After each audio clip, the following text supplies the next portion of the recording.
Hello, my name is Ulysse and I'm the founder of Scribewave, which is a transcription tool that allows you to create perfect transcripts in 99 languages. And it works well with meetings, interviews, voice notes, and so on. In this quick tutorial, I'll show you how to translate a transcript into another language. Now, the special thing with Scribewave translation is that when you translate a transcript, all the timing information will be kept. That means that the transcription will be in sync with the audio of your original recording or video. Let's dive right in. First of all, of course, we need to upload our file. So I go to scribewave.com. If you don't have an account, first create an account, and then you will see a screen like this. Now, the easiest way to upload a file is, of course, to click upload and select the file on your computer. But there are a couple of other options as well. You might, for example, record your audio through your phone and then you can send it via WhatsApp, which is a bit easier, of course, than mailing the file first to yourself and then uploading it. So how does that work? Well, we can go to profile settings, and here in profile settings, I can enter my phone number and click save. There will be a message sent on WhatsApp to my phone number from the Scribewave bot. And I can then just send files to the Scribewave bot on WhatsApp to transcribe them. So I already did this. So what I'm going to do now is I'll make a voice note, send it to the WhatsApp bot on Scribewave, and I'll make sure to record my screen here. This is a voice note. It's a quick test just to see if everything works well and if this is transcribed by Scribewave correctly.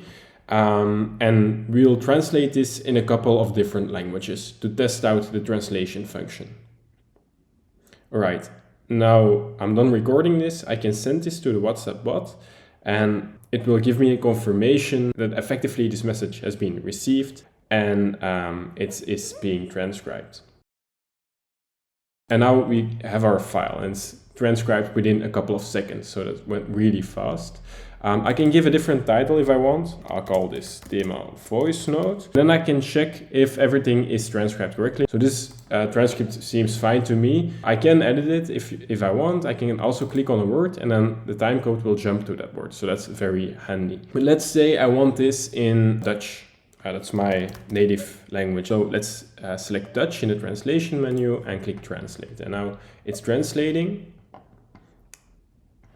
You can see this is a good translation. And the nice thing is that I can still click on a word and the audio will jump to that specific word. So it's still in sync. And that's very nice because now I can download this as a Word file with timestamps, or I can also download this as a subtitle file, for example. Let's do this one more time. How does it work? We select a language, let's say French for now.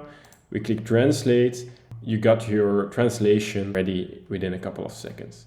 Now, if you want to go back to your original language, you can click on English and we're back. The only thing you need to remember is that if you need to make some edits, do that before translating the file. But this is a very handy, very powerful way if you have meetings, interviews, focus groups, and so on in a certain language to translate it all to different languages with still the timestamps ready. And one thing I can show you just as a quick example, we can create paragraphs and the translation will follow this paragraph. So let's say we will translate this to German now. We have our translation ready. I can still edit it where I want, click download, click Word, and if we view this now in Word, we see that the paragraphs are here together with the timestamps, which is very nice.